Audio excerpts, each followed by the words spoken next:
Bonjour chers collègues, chers confrères, bonjour futurs confrères, étudiants finalistes en médecine. Cette vidéo vous est adressée pour vous permettre de bien prendre en charge les crises convulsives chez les enfants, car nous savons que les crises convulsives font partie des urgences pédiatriques et les crises convulsives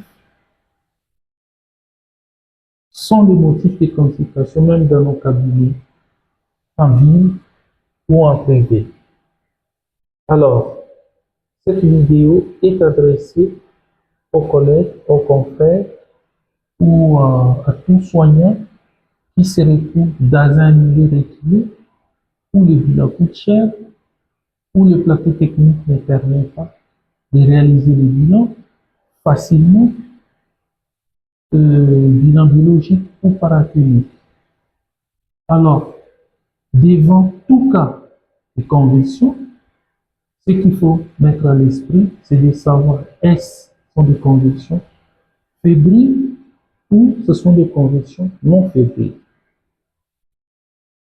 Parce que déjà avec les deux, ça peut nous permettre de nous orienter, de poser les hypothèses diagnostiques pour ne pas être éparpillé, même si on n'a pas un beau plateau technique, même si on n'a pas l'imagerie adaptée. Alors, tout enfant qui convulse ou devant tout cas de convulsion non fébriles, les hypothèses qui doivent nous venir à l'esprit en première intention, c'est d'abord le début d'une crise épileptique. Et là, vous posez la question aux parents pour savoir si c'est une première crise ou bien si c'est une deuxième, troisième ou c'est une crise à répétition. Et si c'est une première crise, ce qui doit nous venir à l'esprit, c'est d'abord le début des crises épileptiques ou le début de l'épilepsie. Et en deuxième intention, en cas de convulsion non fébrile, nous devons rechercher une notion de traumatisme récent. Un trauma crânien avec ou sans perte de connaissance. Et là, la notion de traumatisme crânien peut nous orienter vers une deuxième hypothèse qui est un hématome sous-dural. L'hématome sous-dural peut faire convulser les enfants dans un contexte d'absence de fièvre. Ça, ce sont les deux hypothèses qui ne doivent pas nous échapper quand nous sommes devant des crises épileptiques, des crises convulsives chez un enfant sans fièvre, quel que soit son âge, quel que soit l'endroit où il se retrouve. Et il y a aussi d'autres causes qui sont rares, mais qui peuvent expliquer des crises convulsives non fébriles chez l'enfant. Et parmi ces causes, nous citons les causes métaboliques, surtout chez les nourrissons âgés de moins de 6 mois. Et quelles sont les causes métaboliques qui peuvent entraîner les conditions non fébriles? Nous avons soit une hypo ou l'hypernatrémie. Deuxième cause métabolique, c'est l'hypoglycémie.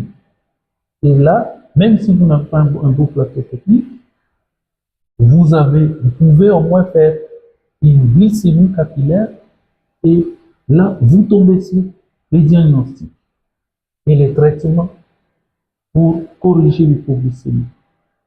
Et en troisième position, vous avez comme cause métabolique une hypocalcémie. Il y a d'autres, une hypomagnésémie, qui peuvent justifier les conditions non fébriles chez les nourrissons, surtout ceux qui sont âgés de moins de 6 ans.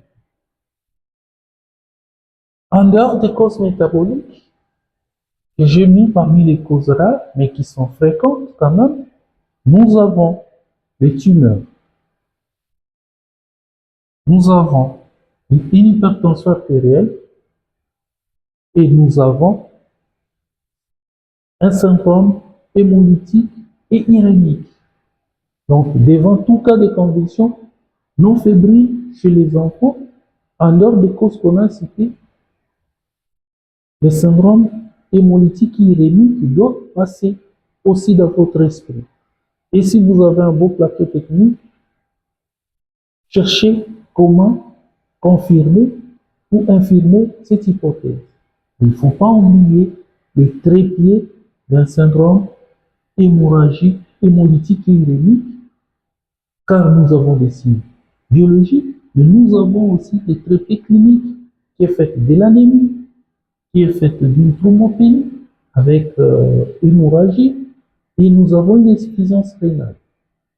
Cliniquement, vous pouvez rechercher l'anémie, vous pouvez chercher l'hémorragie cutanée. Voilà, vous pouvez aussi détecter les signes de l'anémie. Ça, c'est par rapport à des crises épileptiques ou à des crises convulsives sans fièvre. Mais si vous avez un enfant qui convulse, avec mention de fièvre, nous avons aussi trois grands types d'étiologies qui ne doivent pas nous échapper. En premier lieu, nous avons une infection neuroméningée. Une infection neuroméningée qui peut être une méningite bactérienne avec sa clinique, que vous savez. Vous recherchez les signes d'hypertension intracrânienne, vous recherchez les signes méningés, entre autres Kernig et Buzinski. Vous avez des signes d'hypertension intracrânienne, de vomissement à jet, photophobie, troubles de la conscience, les troublements dynamiques. En dehors de l'infection, en dehors d'une méningite, vous pouvez aussi avoir une encéphalite herpétique, donc une encéphalite bactérienne, virale, qui peut justifier des conditions fébriles chez l'enfant. Ça, c'est lié à l'infection. Deuxième étiologie, ça peut être un neuropaludisme si vous êtes dans une région endémique ou si c'est un enfant qui ne vit pas dans une région endémique, mais qui vient d'un voyage dans une région endémique. Vous avez droit d'évoquer le neuropaludisme et la goutte épaisse, les frottis sanguins ou le PCR peut vous orienter pour poser les diagnostics.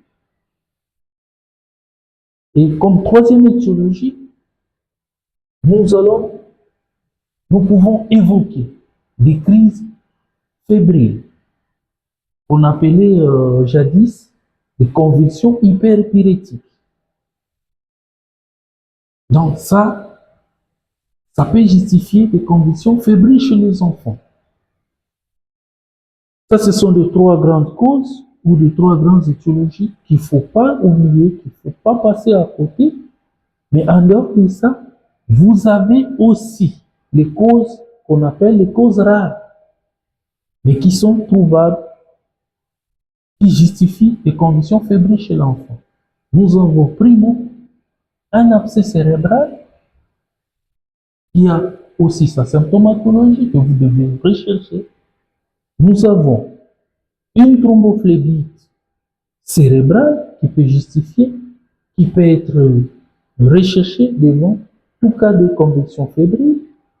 Mais à la fin, nous avons encore notre syndrome hémorragique et irénique. Donc, j'insiste en disant que le syndrome hémorragique et irénique peut se voir soit dans le cas des syndromes, dans le cas des convulsions fébriles ou dans le cas des convulsions non fébriles. Donc, devant tout enfant qui convulse, vous avez un certain nombre d'hypothèses qu'il faut évoquer, mais parmi ces hypothèses-là, dans les deux cas, il ne faut pas oublier les syndromes hémolytiques et iréniques. Voilà.